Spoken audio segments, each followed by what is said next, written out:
Hey everyone.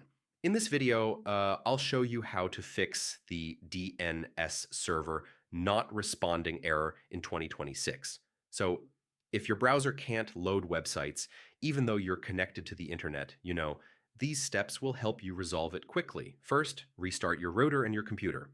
Yeah, turn off the router for about 30 seconds, turn it back on, and then restart your device. This often fixes temporary DNS issues. Next, change your DNS settings.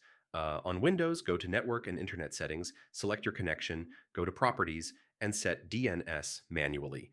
You can use Google DNS 8.8.8.8 and 8.8.4.4. Now flush the DNS cache.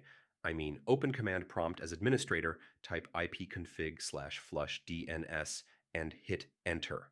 Yeah, this clears old DNS records that may be causing errors. If it still doesn't work, temporarily disable your firewall or antivirus.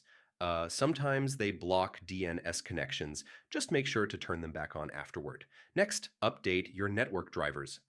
Go to Device Manager, find your network adapter, right-click, and select Update Driver. This ensures compatibility and fixes network errors. If nothing works, reset your network settings. Yeah, this will remove saved networks, but can fix persistent DNS problems. And that's it. Following these steps should fix the DNS server not responding error. You should be browsing the web without issues now. If this helped you, like the video and subscribe for more tech tutorials.